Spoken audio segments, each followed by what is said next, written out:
ezalaki mutu mwende d'abord azalaki na bafete te mutu mwende azalaki na bafete te bafete oza ko célébrer ya bamindele donc bakoko baza koloba soki jour férié balobi lumingu lwa mputu donc ezali dimanche ya bamindele ba jour férié mais mutu mwende azalaki na fete ye moko te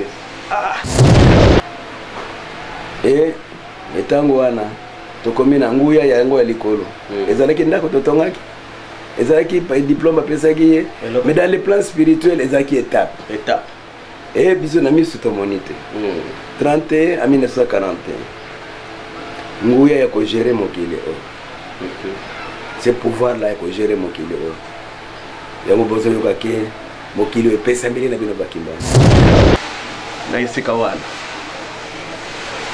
mais epai bana ya Israel makambo oyo ekotana mituna bango yango nde babundiselaki nkolo Yesu bacomprendre ye te parce que na mituna bango bandimaki teke nzambe akozala moto nzambe akozala moto et puis mwana nzambe akozala moto lokola Yesu te menizie oyo bayebi tata na ye mama na ye toyebi bandeko na ye donc ezalaki na kati oyo bakotisa na barome bakotisa makambo ebele na kati ya mitu na bango mpe bafarise lisusu bakotisi makambo ebele na mitu ya bana na bango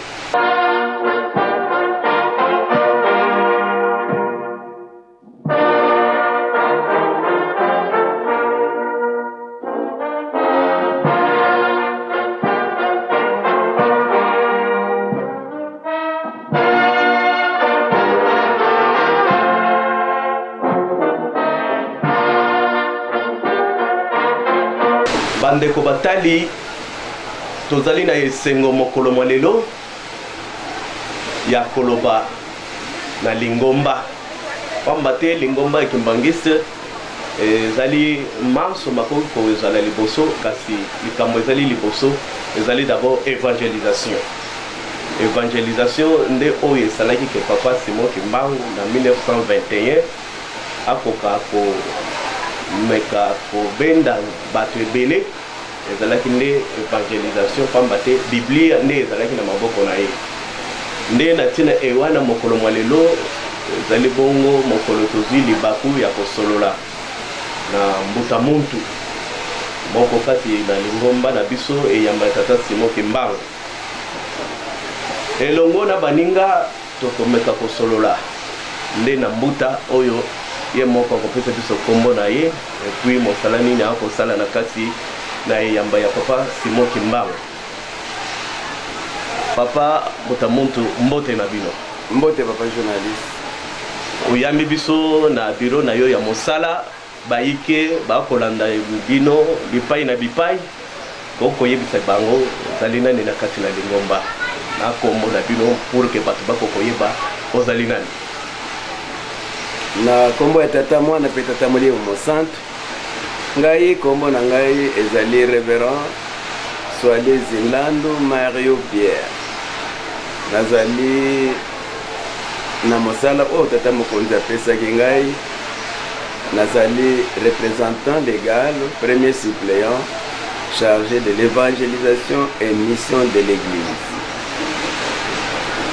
Totondi obotondi mutamuntu biso banzo tikolanda ete c'est oyo tolobi évangélisation mokonzi nango na ndenge ye moko alobi ete mokonzi ya lingomba papa Simon Kimbangu kiangani apesaki musala ya évangélisation na kati na lingomba na biso bande ko balandi tokolobela nambota muntu bobele makamo mibale tokotala via papa Jangenda ya mibale tokotala ndenge nini milulu ya centenaire oyo ya 2018 elekaki pe mbano na yango nde makamo mana tokomeka kosolola na mokonzi 2018 tozali na centenaire ya papa Jangenda.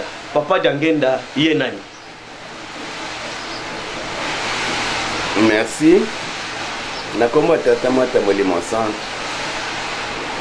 papa Jangenda Kontima Joseph mwana wa misati ya papa Simon Kimbangu yende mokonzi ya liboso ya Lingomba na biso comme premier chef spirituel église Kimbangu. Papa Diangenda mwana ya misato elinkolo bete ezalaki mibale ezaki liboso na ye. Papa Simon Kimbangu atikeli biso papa Kisolokele Lukelo Char atikeli biso papa Dialunga na Kiangani Saloma ya misato nde papa Diangenda kuntima Joseph. Ya solo batata ba mama tolandi mutamuntu ndenga biso papa Diangenda azali mwana ya misato tokokoloba mwana nsuka ya papa Simon Kimbangu na mama Mwilo Marie Kiawanga Zitani. Papa Diangenda na bomo inaye tambola ki lolenge kani tanga ke kelasi lokola batu nyonso bakotanga ka. Papa Diangenda salaki pe musala lokola batu nyonso basalaka soki atanga ke kelasi tanga ki wapi nini pe asalaki pe na bomo inaye ya solo na motuna na yo soki lelo to lobelaka papa Diangenda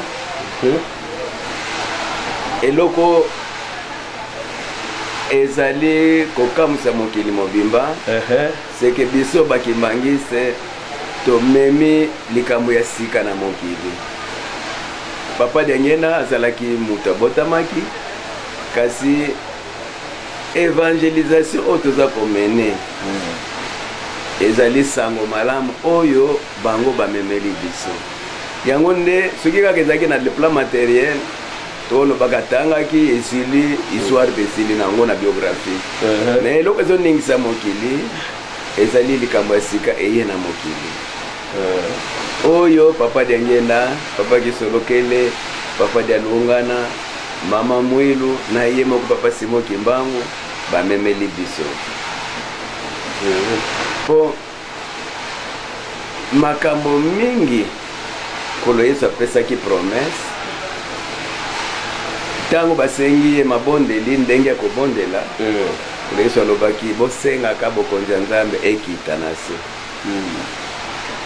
ezalaki phrase ya mokuse mais il faut bokonzi wana ekita ezala réellement ezalaka na plan spirituel te donc liloba ekomi siko réalité ekosali moto vous voyez donc soki tozolobela kobotama na bango fale botokene nanu esika touti mpona nini bango baye na mokili yango nde komema biso facilement toyeba bango parce que aujourd'hui na mokolo malelo soki moto akibaka Diangenda ade mais soki tososoli ye na bonzambe na ye na bosantu na ye nde tokoyeba importance ya koyeba ye ya kotanga vi na ye kolo Yesu alobi faleke bokonzi ya Nzambe ekita kolo Yesu alobi na papa Simon Kimbangu na kopesa yo bato misato oyo bokobondela esika moko po ete bolibere mokili kasi na 1910 alobi na kobotama liso na 1918 seke papa Diangenda azalaki na particularité mosusu na kobotama na ye alors papa mokonzi ya bule azali komema biso na makambo mibale. Nzambe alobi mbala mibale na mokili ya liboso alobi na bayuda lelo nde tata Nzambe azokoloba epai na biso bayindo et en particulier bakimbangisi po eza libota ya tata Nzambe kolo Yesu abotamaki na libota na ye oyo ezalaki deja na prophétie lelo pe papa Diangenda abotami na libota na ye oyo eza na prophétie Nzambe alobi mbala mibale lelo sikoyo Nzambe azoloba epai na biso cela maintenant tobana koyeba Nzambe ango nani oyo azoloba na biso mbala mibale mokati mbila koyi na tongo apesi mayele na oyo bakoya na premidi azokebisa biso tozala na tension makasi poete ba Yuda batiolaki tata nzambe batiolaki ba Moïse batioli nkolo Yesu finalement batie même na ekulusu mais nkolo Yesu alobaki na bango avant akufa Israël obomi ba prophète ebele mboka na bino kozala bitumba na bitumba poete bososoli te ke tata nzambe aye korendre bino visite aye kotala bino bososoli te nzambe bake na ye liloba wana nkolo Yesu oyo bitumba na Israel lokola basosolaki te ke nzambe apesi bango kado munene ya mwana nzambe aye basosoli ete mboka na bango ekomi mboka bitumba nde yango wana papa mokonzi abule aza kokebisaka biso po ete biso tokweya na motambo wana te nde yango ni foto ye tososola papa Simon Kimbangu nani mama Mwelu nani po eza libota ya sika po tata nzambe azosala partir ya papa Simon na mama Mwelu atieli biso papa Kisolokeli papa Dialunga na papa Dengenda kuntima po ete bakitisa trinité bokonzi ya nzambe ekoya ayaki na bandeko na ye bayambaki ye te omoni ke koleso alobi molimo santo akoya ye moto akokulolela bino basekre nyonso oyo nga nalobi te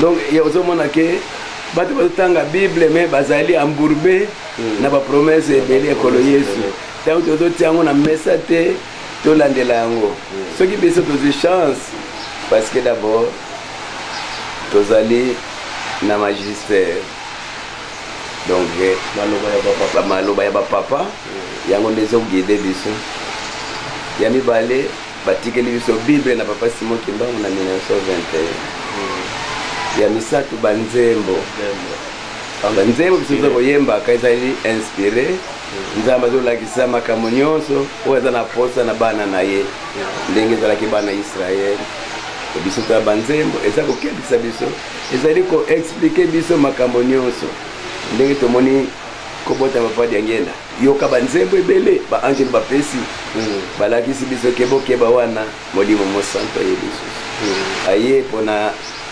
kosepelisa bana na ye donc je voulais un peu que tu introduire de cette façon toyeba papa Diangenda dans les deux dimensions non seulement na bonzoto mais to marché na plan spirituel bonzambe na ye pour yango nde vandisi biso awa si ce n'était que dans le plan spirituel le plan matériel nde mutasali livre na totie na bibliothèque isili ya solo révérend tolandi na partie introductive na bino papa Diangenda na bomoi na ye azaki na kanisi naza na baphrase mibale oyo ebanda kouta epa na ye mais yambo tokoma wana référent mpona nini d'abord papa Diangenda aye kokitana na tata na ye au moment oyo bandeko na ye mibale bazalaki bakulutu na ye parce que kolo Yesu alobaki boye molimo santo akoya na bino libela na libela c'est ça la phrase kolo Yesu alobi molimo santo akoya na bino akoya en transit te libela na libela or que libela na libela akoki kochange nzoto na ye akomi na nzoto mosusu donc ti alobi déjà ke na 1910 ke nakobotama lisusu na 1918 donc ezali ye moko abotami na papa Diangenda e aboti alobi lisusu oyo akobota mwana mokolonga na kokufa babotinga lisusu yango nde koya ya papa Simon Kimbangu kiangani donc si tu wana ezo continuer de cette manière wana lokola ye nde papa Simon Kimbangu et papa Kisolokele tozwaka ye nzambe tata esi asala kolo Yesu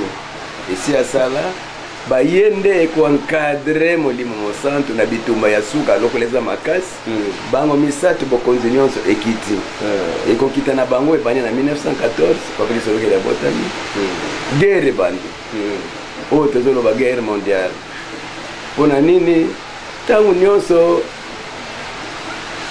nzambe atindaka mopakolami ne na mokili satana azaka tranquille te abundisaka likambo wana boma ndenge pe nkolo esango botamaki babomaki bana nyonso ya mike donc koya ya bango satana bazalaki éveillé parce que bato ebele ya misu milai bamonaki ke kita tata nzambe kokita partir de 1914 ekosuka na 1918 bayebaki alors il fallait combattre cet événement nde omoni papa kisokele kobotama na ye guerre ebandi fuma mbanza abotami na guerre papa diangenda pe abotami na guerre mais ye ntango abotami nde aye kosukisa guerre parce que ye mokonzi ya ekeke oyo toza na yango nde aye kosukisa makambo na ye donc voilà un peu mais quant à votre question ntango bazalaki papa diangenda azalaki koyamba tata na ye te na bonzoto soki ayalingi ayamba tata ne bakoki koyambana te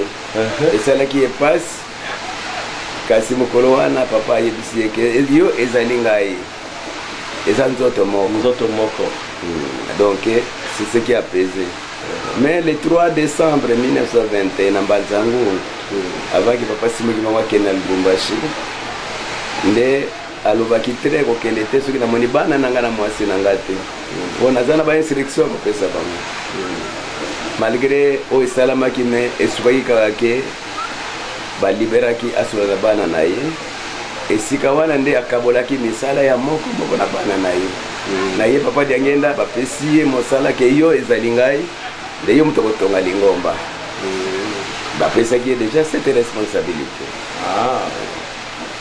tolandi malamu batata bamama 1910 papa Simon Kimbangu oyo tolobi ya liputa alobi ete nakobotama lisusu na 1918 ekomi na 1918 tomoni nde papa Diangenda Kuntima Joseph ye moto abotamaki toye ndenge tolandi mpe na bamessage na ye d'adieu donc le message testamentaire oyo tokokoloba na Mazangungu akabolaki misala na bana na ye misato moko chacun avait sa mission révérend tolandi na bokebi bonso ndenge bozwi mosala ya botongeli ngomba papa Diangenda Kuntima bozwi na ye mosala papa Diangenda zalaki na phrase abanda koloba je m'aide en aidant les autres nakomisalisa nakosalisaka baninga philosophie wana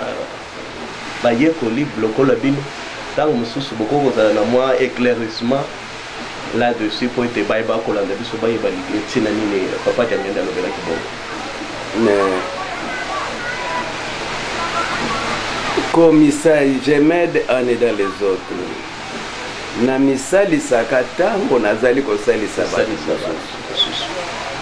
c'est ça vie ya mondimi parce que la nouveauté que le Christ a amenée dans ce monde ezali le royaume des cieux mokonzi ya nzambe kiti kati na bato nzambe nde akomi mokonzi baangelo na ye bandimi na ye bakomi baange elo ezali bato bazo comprendre mokili nde eza koyeba likambo te oyo esalama na kati ya mokili kimbangisi azali angelo po tata nzambe mokonzi ya lingomba na biso ye nde tata nzambe nde c'est tout est parti. Or nous devons déjà vivre la charité parmi les conditions du royaume des cieux, la charité, l'amour, véritable amour.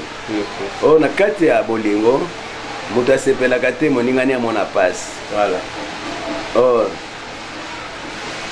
bakoko na biso baloba soki oke quelque part bapesi ososo balambeli ososo olie yebaki oyo yo pe kuna na ndako na sie kufi parce que mukolo wa mutu wana koya tata wana yambaki nga malamu ngapi pona bo masoso je m'aide en aidant les autres tango sungi mutu yepe on dit toujours ne regrette pas du bien que tu as fait dans la vie ne regrette pas du bien que tu as fait papa Diangenda salaki bolamu mingi atako bafingaki basali nyonso mais il a aucune fois il a regretté eza kosala mawa soki bazofinga ye mais bato bazofinga bayebi te ke aye mpona bango kosunga biso bato moi je m'aide dans les autres ezali phrase na ye nde soki mutu nyonso aza na susi kosalisa ndeko na ye bitumba ekozala te bitumba ekozala te parce que mutu nyonso akozala reconnaissant des bienfaits de quelqu'un voyez nde azali mutu non violence or pour qu'il y ait non violence il faut que amour ezala réel voyez donc ezali phrase clé mpona biso toswanaka te ne creusez pas un trou pour autrui kotimonaka libulu te mpona moninga parce que soki moninga ebele likambo te akokoya kuna te yo moko akokoya kotimola oriske kokoya kuna batata bamama bakolanda biso ezali esengo tokosufle nano na nzembo pamba te alobaki papa Diangende alobi soki bolingi koyeba ngai boluka ngai na banzembo tolanda nano nzembo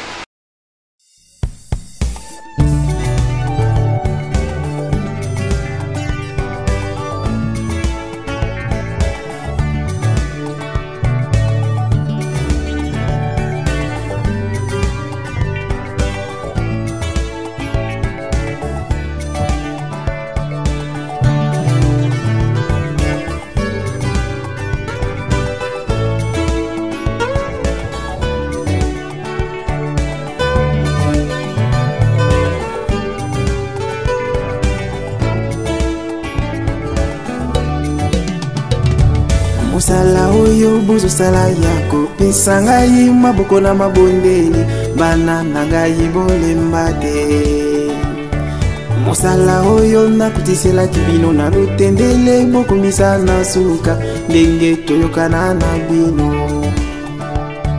musala oyo buzo sala yako pesa ngai maboko na mabondeli bana na ngai bolemba te musala oyo nakutisela kibino na lutendele bokomisa na suka ndenge toyokana na bino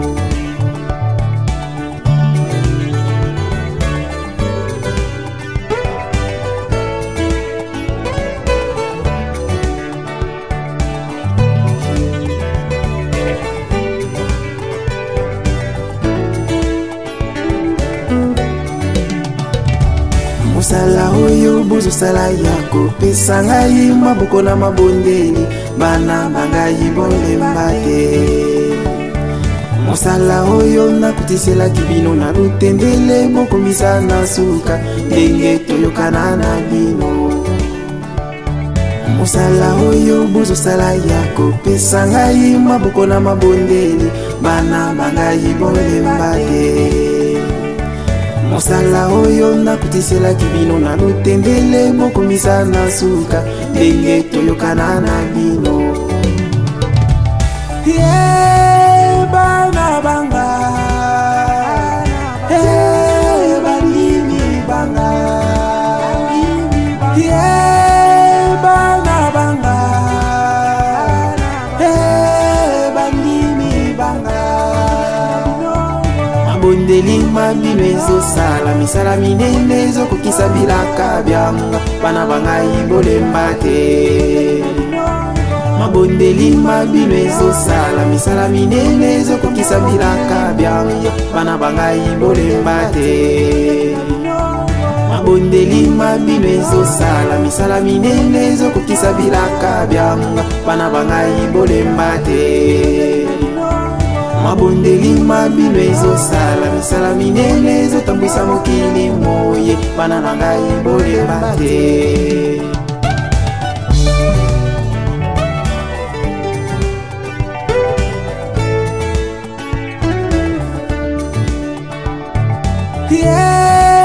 bana banga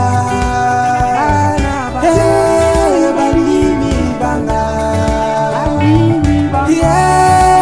bana banga balimi banga mabondeli mabino ezosala misala minene ezokokisa bilaka byanga bana bangai bolemba te mabondeli mabino ezosala misala minene ezokokisa bilaka byanga bana bangai bolemba te mabondeli mabino ezosala misala minene ezokokisa bilaka byango bana bangai bolemba te mabondeli mabino ezosala misala minene ezotambwisa mokili moye bana bangai bolemba te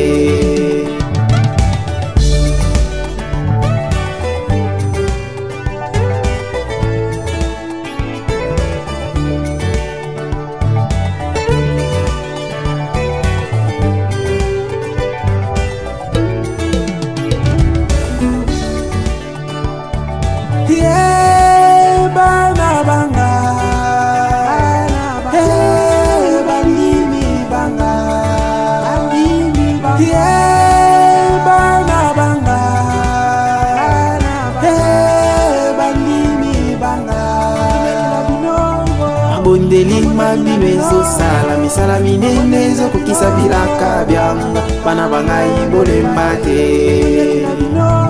mabondeli mabino ezosala misala minene ezokokisa bilaka byango bana bangai bolemba te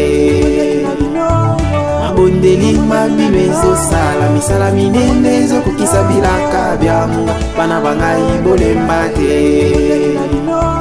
mabondeli mabino ezosala misala minene ezotambwisa mokili moye bana na ngai bolemba te. Merci mingi na technique na loyembo bapesi biso. Révérend, je m'aide en aidant les autres. Tozana noana okoki koconfirme biso Papa Diangenda abimisaki lo meilleur na poche pour na mboka na biso ya République démocratique du Congo. Bango eloko bayelaki nini mutu azalaki na boumbu mutu azalaki na boumbu dans le plan spirituel tout comme dans le plan matériel.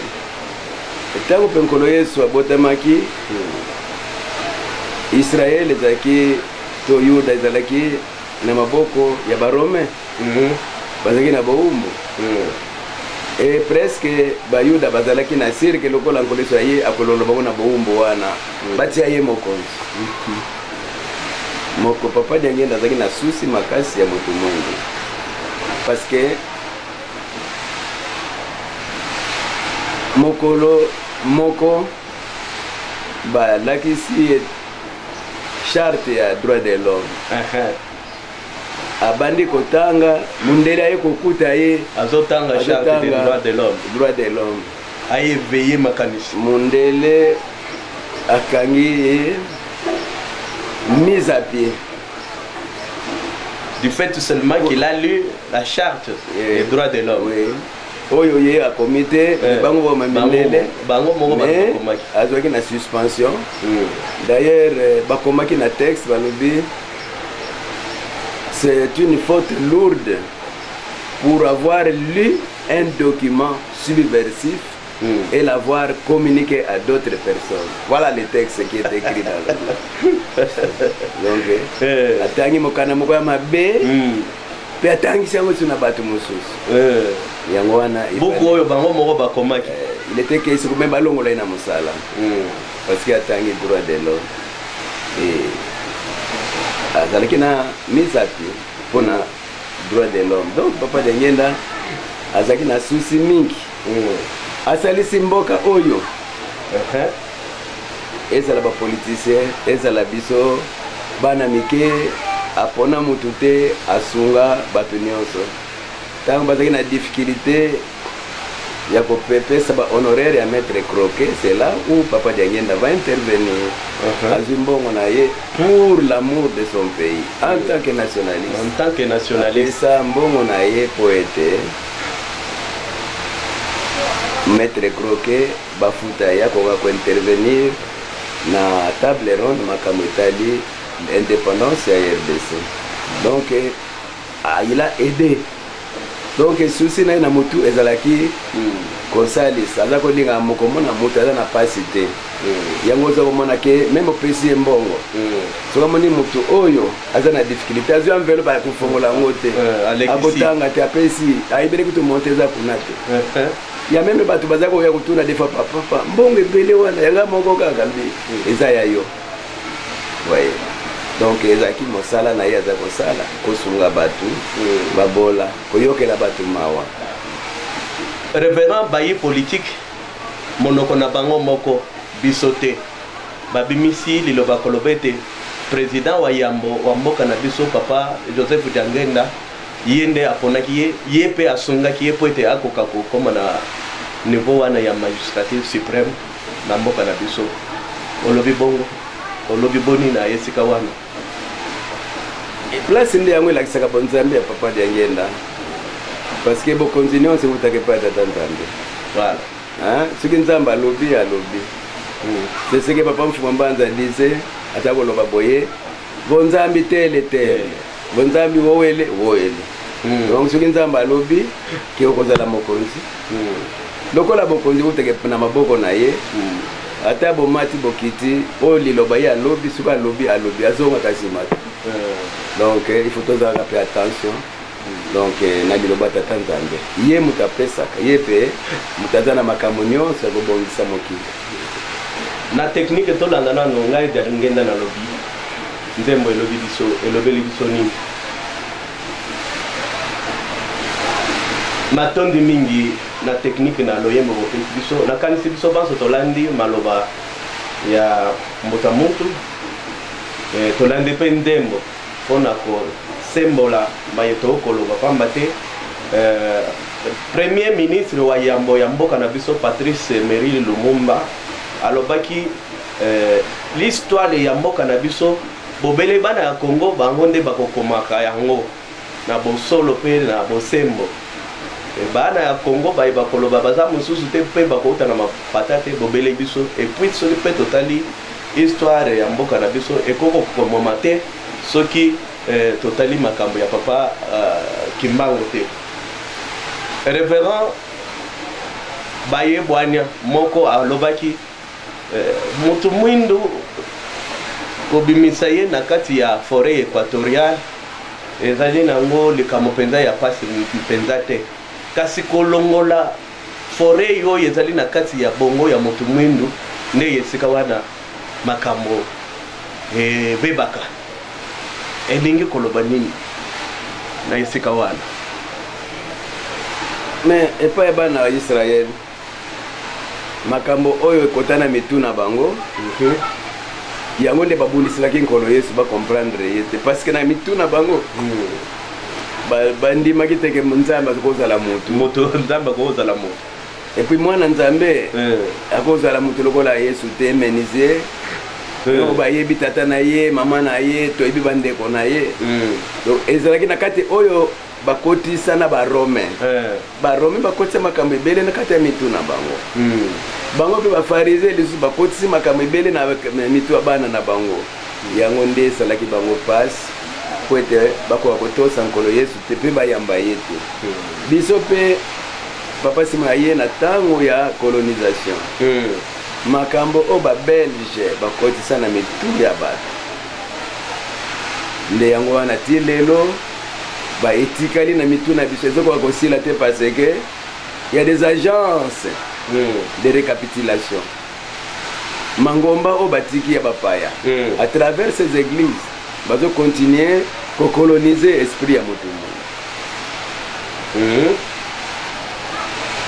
voilà batata bamama tokolanda tokokende kosembolaka maye papa Diangenda asalaki na kati na mokili na kati na lingomba mais révérend soki totali bien phrase oyo ya mibale pamba te nalobaki nazali na phrase mibale oyo papa Diangenda à chaque fois ezoyela ye et puis akoloba ngo na katikati ya bato moto mwindo auta wapi. Qu'est-ce que papa Diangenda alingaki koloba nini na esika wana? Maintes fois papa Diangenda avec les regrets na motema na ye moto mwindo auta wapi. Oui, regret na ye ezali wapi parce que soki mutu amiyebi te ezali kaka pasi mpona ye parce que moto mwindu ye nde ekelamu ya liboso nzambe asala moto mwindu Adam et Eve bazalaki bato mwindu c'est-à-dire que poso ya moto mwindu ezali poso ya tata nzambe mais sikoyo bato bapesi kado oyo baza komisosola na bango teke bazali na nzoto ya tata nzambe bango bazokanisake mundele nde ye moto ya liboso basala po mundele asali nyonso po ete moto mwindu amiyeba te ke ye moto ya liboso basala yango bazokotia kaka na baimage angelu ya malamu mundele alors Satan c'est l'image ya moto mwindu donc azalaki oregrete parce que moto amiyebi te moto mwindu amiyebi te ke nzambe azongi lisusu epai na ye yango ce qu'on appelle le Saint-Esprit il n'y a que molimo mosantu akoki kofongola ye bongo yango na nkolo Yesu alobaki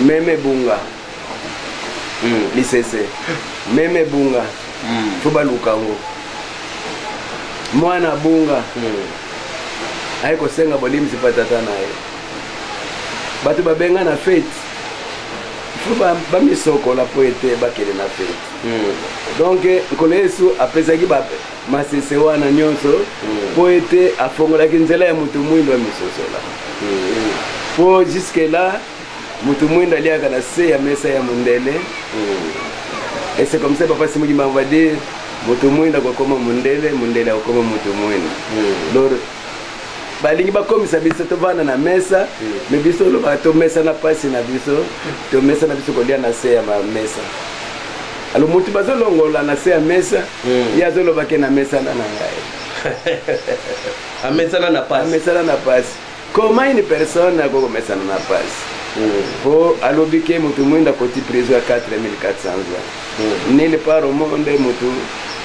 bana Israeli basalaki 430 na Egypte babosanaki barepere nyonso esika bauta bayebi lisusu et par contre lelo 4400 donc motu mwindu esali effort ya molimo mosantu soki tokomi na etape oyo toza na yango donc ezali vitesse makasi oyo tata molimo mosantu azomemela biso mpona koyebisa biso seke nous sommes po motu mwindu d'ailleurs bible elobi bozalaki na bino batu te bayokelaki bino mawa te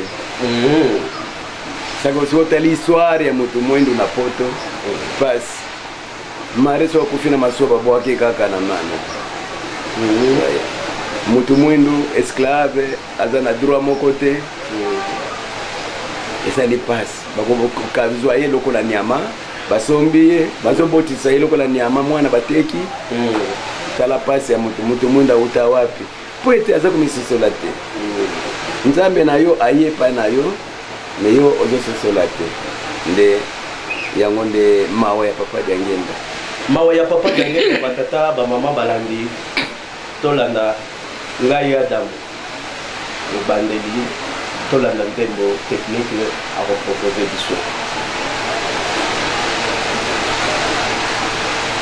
matondi mingi na loyembo kitoko bopesi biso moto mwindu asengeli kofongola bongo po ayeba ete ye azali moto ya yambo oyo nzambe akelaki na elilingi na ye nzambe azali na lokosolo ino yango wana mpe aye mpo na komelakisa na miso ya moto mwindu akokomiyeba pamba te papa Diangenda oyo tokolobela abanda koloba maintes fois moto mwindu soki akufi te moyen aza mayele eza te donc batata bamama ezalaki regret pasi na motema ya papa Diangenda kontima Joseph oyo akambaki bilomba ya biso révérend toko kende na suka avant toko atame dernière étape ya masolo na biso papa Diangenda mokonzi ya Lingomba il s'est présenté devant un défi majeur bana ya ba parents qui mangisi babengani bango bisika na bisika.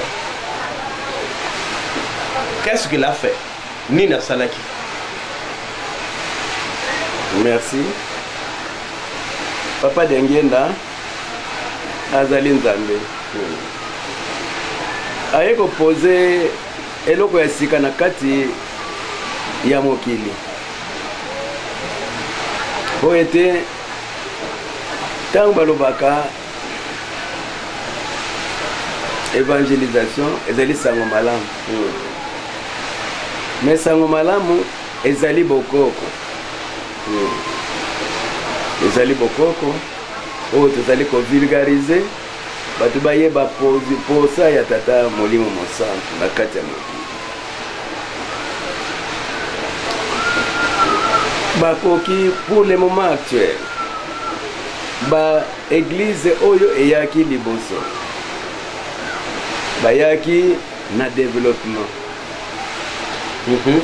mpona kosokola mutu mwindu bayaki na makambo ebele ntango baye bazoteya likambo ya tata nzambe en leur manière en leur faveur mais babimisi mpo ete il fallait totia enseignement donc batanga classe parce que l'enseignement c'est le véhicule de l'évangélisation.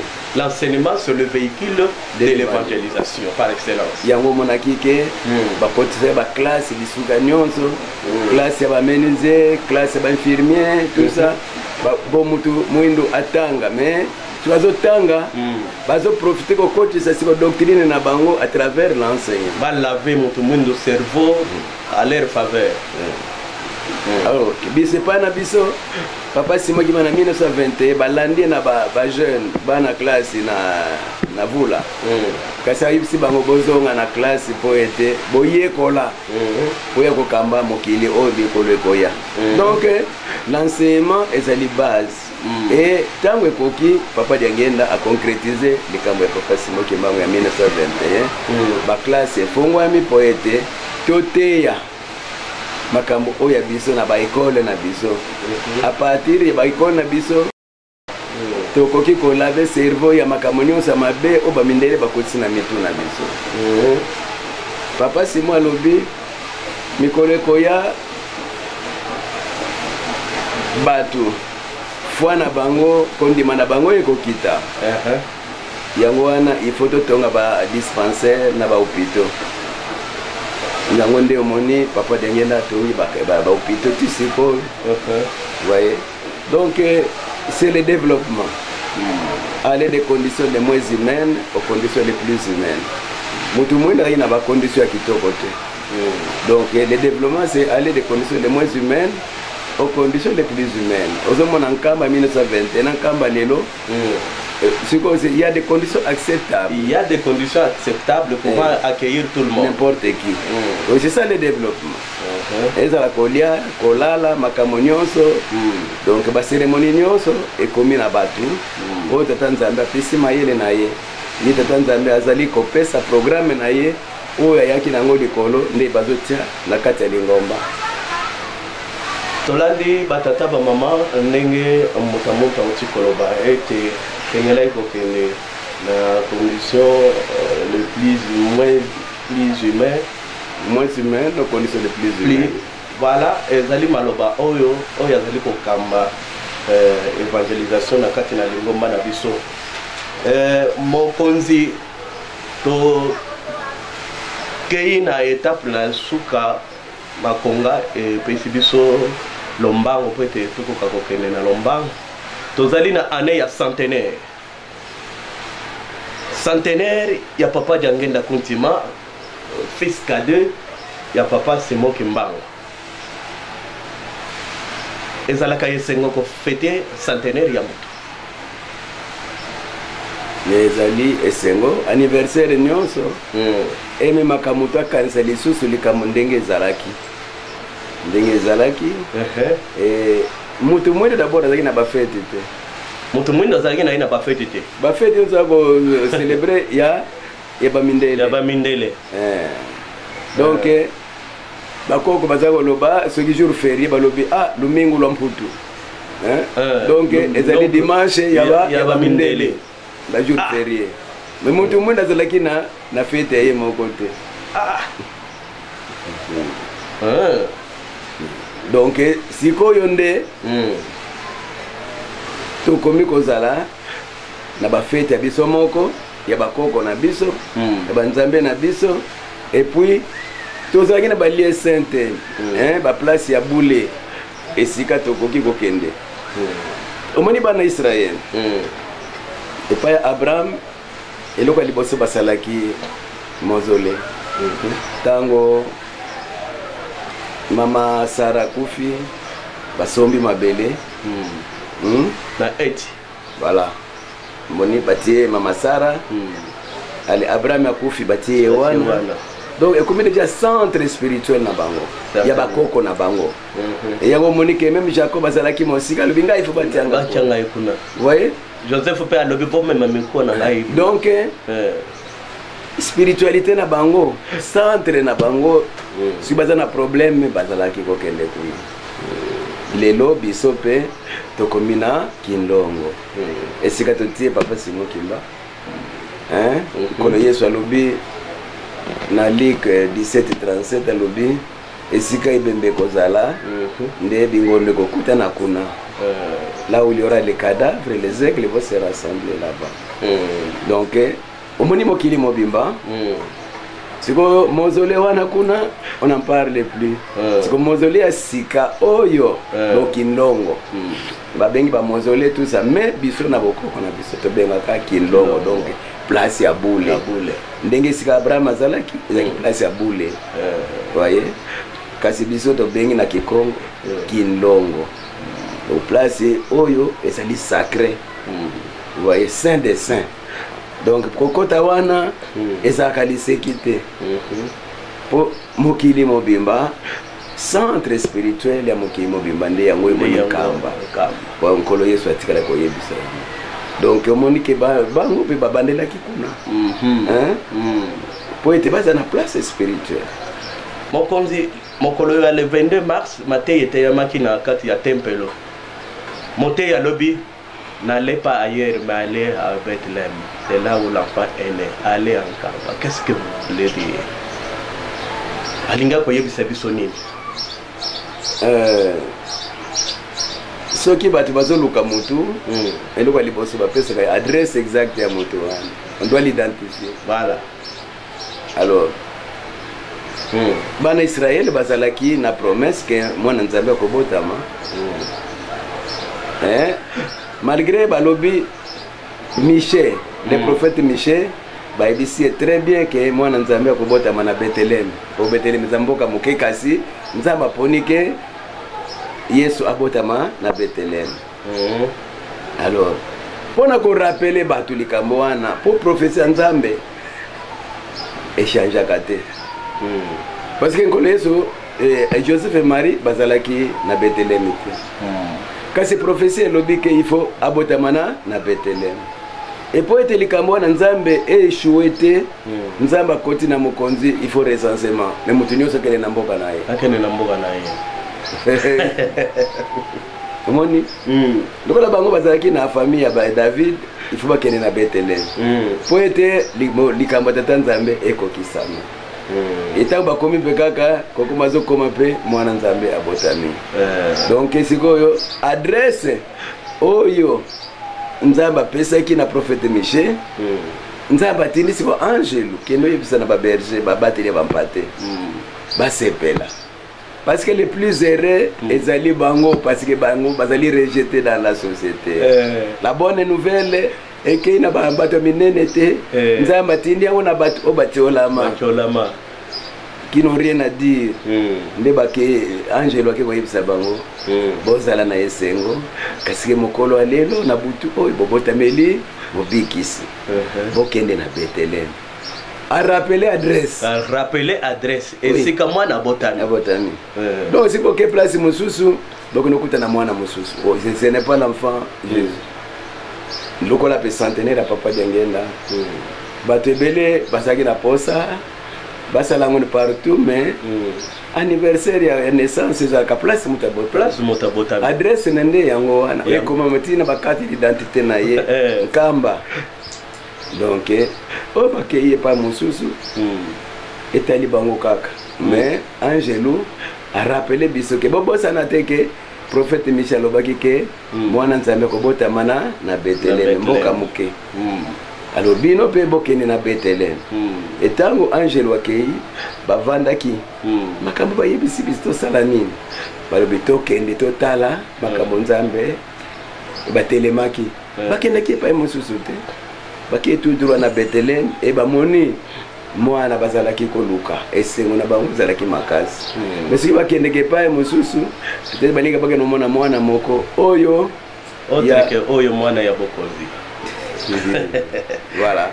Batata maman bon kolanda papa représentant légal premier suppléant en charge de l'évangélisation et mission de l'église, chef du département révérend Mario Suarez. Mario ndenge to meka to ndenge to mesana ko bengaye malam ezali esengo na biso parce que epesamela biso tango insulté ko kutana na ye mais lokola libako epesameli biso to ko profiter peut-être maye bana Israël ba bebisaka ezalaki kozanga kozala en contact na bambuta oyeba maye bambuta bazaki nango pour que bango pe batikala nango bakoba musala ya tata Nzambe.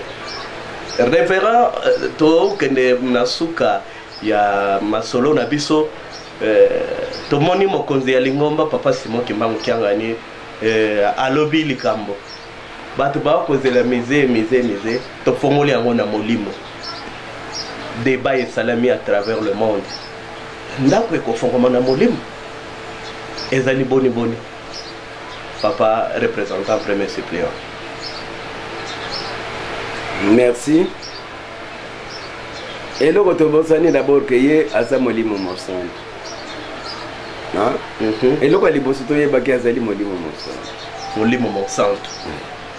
Et asala kama kamona nyonso na molimo. Même bofongoli ndako dans le plan matériel, mais dans le plan spirituel, asala kalikambo moko biso to monaka te. Donc d'abord eloka liboso ndi yango wana. L'église Kimbangi c'est esala kana décennie. Et tous les 10 ans, Lingomba zaka na programme. Vous voyez? Je peux vous dire ça. 1921, 1931, 10 ans. Ouais. Wana papa Simon Kimbangu aliputa ye moko. Voilà. Programme na yeza laki nguya ya likolo tozwa yango. Hein? Parce que mutu mwena zaki lokola abimi na paradis. Et lokola liboso nzamba longolaki bénédiction, alongoli pouvoir. Lokola ba longolaki pouvoir nyonso yango esali ke ata nyoka il faut kimango. Ata mbwana yo moko soki siliki okimi yango parce que pouvoir balongola. Voilà. Donc bon mutu mwendo azonga c'est tout un processus. Donc 1920 1931 tozwa nguya ya likolo. 1900 donc mabondeli nyonso papa Simon azaki na tango wana eza mabondeli banzembo. Donc tous les programmes ezalaki focalisés pour être réussi. Et tango wana tokomi na nguya ya yango ya likolo ezalaki ndako totongaki ezalaki diplôme apesaki ye mais dans le plan spirituel ezalaki étape et biso na miso tomoni te 31 à 1941 nguya ya ko gérer mokili ce pouvoir là ya ko gérer mokili yango bozo yokaki mokili epesa mbili na bino bakimbangisi ezalaki 10 ans pona ko accomplir tout ça. Mais étape na 40 isibi nane monaki yango c'est spirituel. C'est spirituel. 1940 1951 pouvoir ya ko gérer ba wei. Ouais, gérer ba wei. Donc Monique na 1950 papa Simon Kimbangu pratique biso parce que les trois pouvoirs oyo ezalaki na maboko na tranche na ye na papa Simon Kimbangu aliputa ezalaki wana et il nous a laissé. Alors les trois yango na tango aseku ya lobi ngai mwana bakongo na zuba pouvoir nyonso. Donc c'est ça ce pouvoir là. C'est dans les plans spirituels. Il y a un moment dans la richesse spirituelle la telemi ba angelo batosaka. Biso na mokili pe totosaka to pesa ke nkembo. E ba wei pe ba yaka ko pesa yenkembo.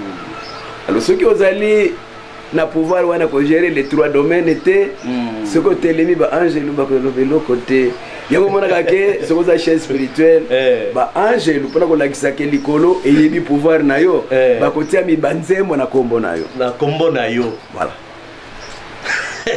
hein ça c'est un secret. Voilà, je voudrais que Toyeba, pour la ligne na bandango na se, pour voir ce qui se fait spirituel. Ce qui papa mo konza boule a telemi, ce ako yebisa yo, tala tata na yo wana. Ako ko benga parce que la Jésus ya ba we. Voilà. Yo pesi ko sengi likamba saleli.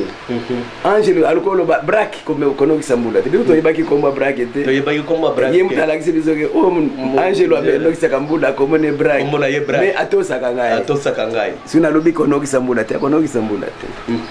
Parce que pouvoir emisa toi na nyo surtout. Yango nde 30 ans ya prison parce mokima. Mais c'est spirituel. 1951 1961 10 ans. Il fallait sikoyo nouvelle Jérusalem kita. Parce que papa Diangé na yemu takotonga lingomba. Voilà. Mais papa au moni papa Simo Kimbanga zo ba pouvoir wa. Nanzota ba yali boso. Mais nanzota papa Diangé na sikoyo ifa tonga lingomba. Tonga lingomba. Jérusalem kita et voilà. Quand Dieu revient au monde, il n'a pas la même mission. Il change de mission. Yango na tozobeta mabaku. Bakoko atango wana papa Diangé nazo sala mabe tata na yazalaki ndenge wana mais tata na zaki na mission mususu vous voyez yo ye aye na mission ko tonga lingomba et il fallait siko ban manœuvre en 1956 ba manœuvre ya Kimaza bazo bombarder ndira kwa Nzambe oyo ezo flotter il fallait to kitisa 10 ans pour na mabondeli bolingo 56 bakamonioso et salike na 1961 ba poser première pierre ya ndako Nzambe c'est n'est qu'on quitte Jérusalem donc on a réussi mais totie libanga mais dans les plans spirituels to quitte ici nouvelle Jérusalem sikoyo toza endroit ya kotongango et kita bieto tonga bambuta balobi to tonga potoza mapambo yango sikoyo papa Diangé na lubimo soki to kotonga il faut de l'argent yango ne bansinza ni côté na lingomba parce que biso lobi te tata na selisa ki nsinza ni te et biso to loba ki to tonga bo to tonga ngona ni parce que aposa ki question to sala ngona molimo to boyi na molimo to lingi to tonga ngo mais pona ko tonga c'est matériel il faut ko pesa mbongo maibani ko yiba mbongo or que ça ngenda lo yibi c'est le développement 1961 1971 to zana besoin kutonga Yerusalem tango kora papa Simo Kimbango eye papa Diangé nazaki déjà na programme ya kutonga ndako Nzambe ya 37 000 places pour la mémoire ya bankoli et 37 000 familles qui est de la déportation mais papa Simo Kimbango alobi bino bokotonga ndako Nzambe na bambindo na bino et le quoi cadeau pour couper ça il faut ça lango d'abord dans les plans spirituels bon me bolisa yango monaki ke il faut te sauter kuluzu te tombola maboko vous voyez pour aider tous soit permission et kotonga ndako Nzambe mais tant ba monique tozo ko gagate na 71 il fallait tous à la bomoko na Christ to met la communion voilà vous voyez maintenant en 1970 10 ans to na étape ya komela communion pour la momoko à Christ et ceux qui sont momoko na Christ à ce moment-là to kotonga Yerusalem c'est comme ça qu'à partir de 1971 maintenant to meli communion qu'est-ce qui va arriver parce que ngana zaki na 1971 je vous assure que tabalobika ke siko sala mariage était comme la communauté embelé mariage zaki na escalier ezanga certificat de mariage embelé à mariage so pas na yukunda donc ti ba so sala mariage tabalo sili sa papa bolongo ate bino ba pare bozo ka pare na ka pare bato ba mi bolisi il y avait même des passeurs la salle mariage était donc tozala ki bomoko na Christ te voilà communion de et côté sibiso na nzela kozala bomoko na Christ c'est toujours dans les plans spirituels voilà et ba monique tokoki penza te c'est comme ça qu'en 1972 la retraite écoute retraite spirituelle parce que tant que tout tombe la maboko ko sauter kulu to tout belate parce que tanga kaka mibe ko tata nzambe ba tobzo kesi tokolanda bien tokolanda yango point mutu moko tubela ke na yete c'est que ina ba charge na biso c'est comme ça 1972 ba isore retraite. La retraite est là qui a deux objectifs.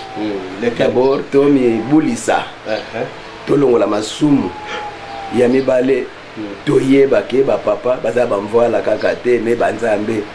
Pour Banzambe na Bango, et ça qui reconnaît. C'est la retraite qui a fait de nous Toye Babango, Baza Banani. Vous voyez? Alors, la retraite en Bandi, en 1976. En 1972, retraite Kobi partout.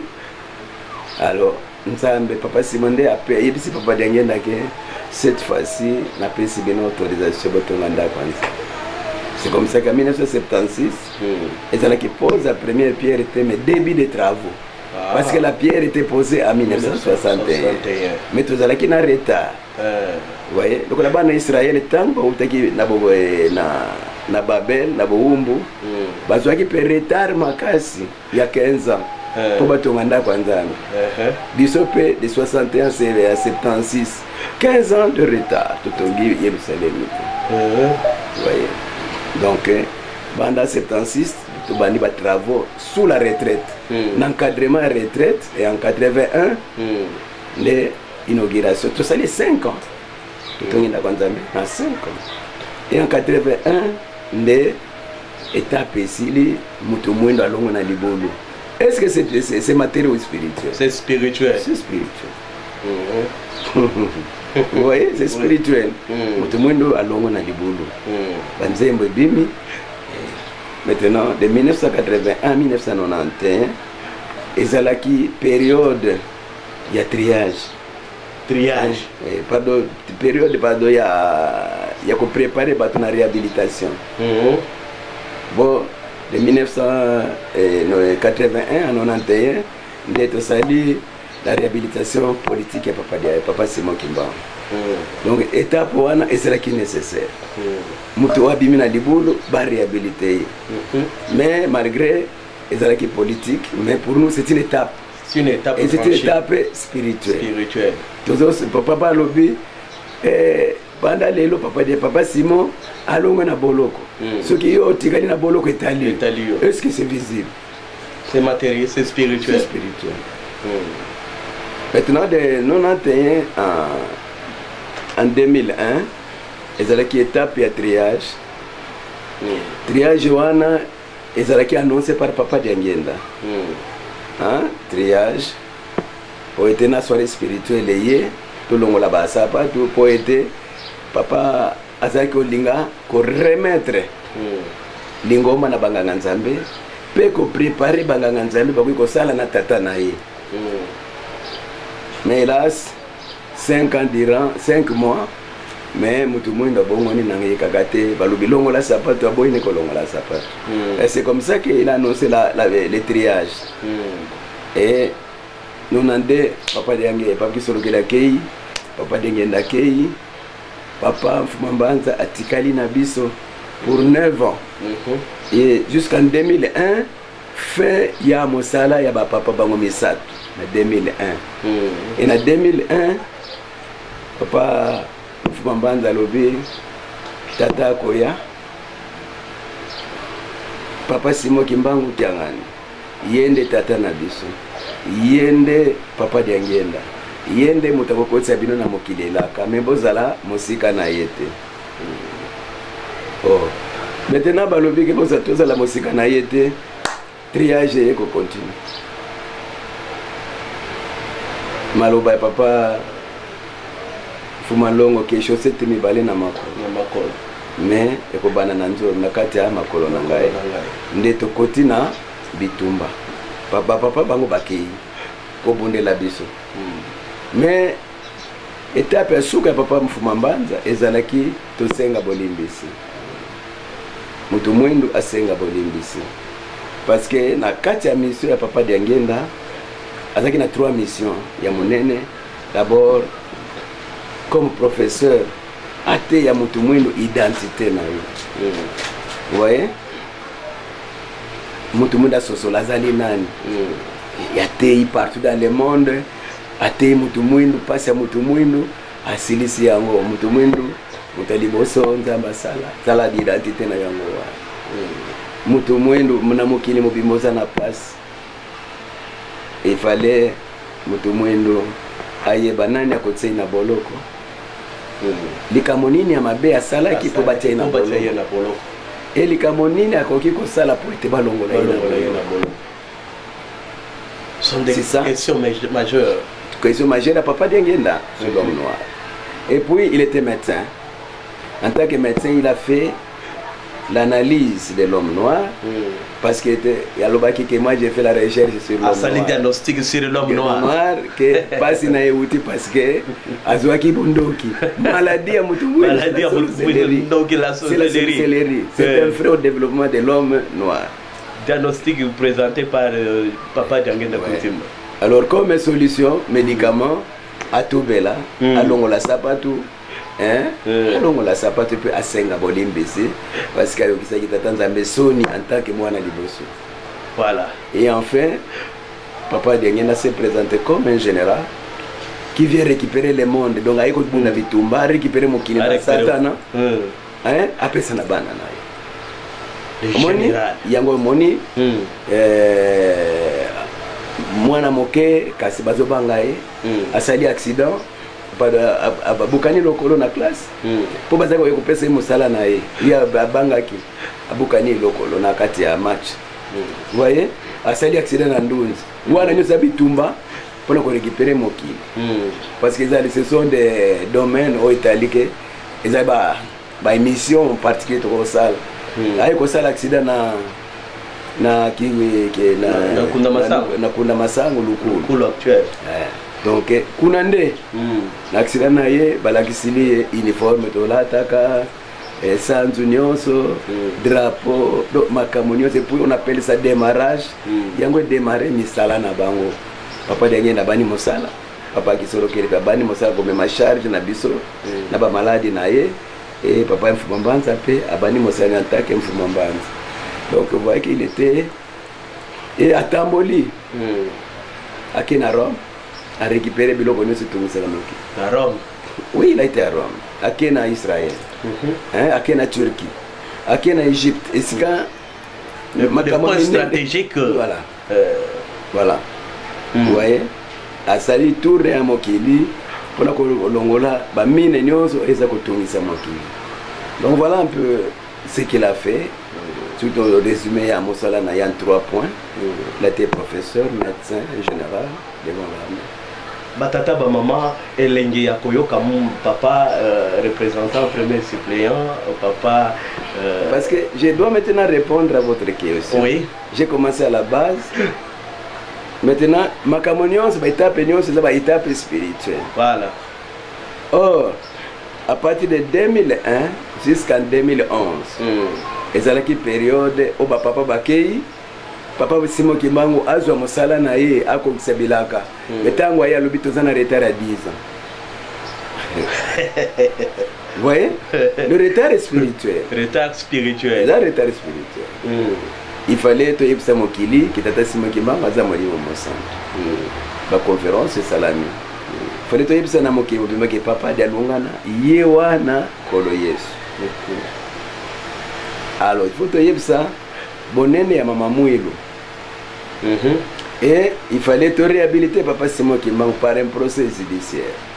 Il y a un des souvenirs en 2011. Et tant que tu commis maintenant, ce sont des étapes spirituelles. Voilà. Tu as banzango, tu fêté, tu moni bapesi document, mais dans le plan spirituel, qu'est-ce qui s'est passé? Tout ma camonio soana réhabiliter papa Simon Kimbangu. C'est dans le plan spirituel. Plan spirituel. Parce que même l'auditeur a dit qu'il faut le réhabiliter pour relâcher l'esprit des morts. Voilà. Vous voyez, parce qu'ils étaient condamnés, on ne les a pas relâchés. Mais si Bakoufa, il faut relâcher l'esprit des morts. Donc c'est dans le plan spirituel. Voilà. Maintenant, de 2011 en 2021, ezali période ya bacentenaire. Ya bacentenaire oyo ezali bacentenaire ya accomplissement. Ya accomplissement. Et pour y azali moko qui se bilaka. Maintenant, il s'est fait que atali archive. Na archive papa denge na lobby autant voulu. Tango elingomba kozala na ba possibilité, faut tonga miser. Il était mais il a zamo kokisi. Hein? Atangi makomi ya papa dengenda lobby parce que miser ezali centre de recherche spirituelle. Au centre de recherche spirituelle yango fongola ka bongo ya mutu mwindo amiyeba suka utawapi azali ndenge Moïse amiyeba qui a partir ya misé en Égypte à l'époque. Voilà. Vous voyez? Maintenant misé ezali problème spirituel. Ouais. Problème spirituel. Satan a bondisi po ete bilake kokisama te. 2016 Satan tu asali nyonso ko distraire ba. Et papa lobi 2018. Na 2018 pe papa moni ke bandimi ba mi pesi. Malgré crise mais bandimi ba mi pesi. Mais étape spirituelle au Satan azosala nyonso po ete bandimi ba sepelate. C'est comme ça que Nzambe na maile na détourner les problèmes. À détourner le problème. Oui. Azongi na kaya na bon. Satan qui dit bah détourner. Oui. Alors na fongoli. Est-ce que bango ba bandimaki? Bandimaki. Pas bango pona bango ici échec na 2018. C'est qu'il y a détourné à continuer na plan spirituel ou ayela ki na moki. A fongoli na plan spirituel. Parce que ezala inauguré matériellement. Événement ezala na plan spirituel. Alors ndenge moni passe ya bana na ye. Comme il pèse ya bana na ye malgré crise me bakimbangisi tozali sima papa mo konzi ya bule. Et nzamba détourner asepelisa bana na ye. Elingi koloba mao ya Yahweh na kati na bana na ye nde esali que tata mokonzi ya bule akoka ko faire franchir bana na ye na étape wana spirituelle très important. Si si. Na molimo toleki étape. Na molimo toleki étape wana. Batata ba maman ezali ndenge nkolo ye solobaki bino boloba nanu ngai nazali nani mais moko kati na bango alobaki yo ozali mwana ya nzambe kati na bato nkolo ye solobi ekozalaka na mayele ya bomoto te ifale tata na ngai nde akota na kati na yo po ete okoka kolimbola maye yo oti kolimbola. Awa Kolanda, papa représentant premier suppléant en charge d'évangélisation et émission de l'église, le chef du département et évangélisation bien sûr, le révérend Mario Soares. Ndenge ako limola ndenge bakoloboka na lingala ko pasola linyoko ko bimisa mosisa nde oyo biso bapanzisango na kati ya département de la presse information qui mangisi to mi pesimbe kapo ete bino na biso toko koyeba nini eko lekana kati na lingomba na biso surtout sur le plan spirituel po ete lingomba na biso eza lingomba ya molimo yango moko eza kotambwisama na tata molimo mon centre.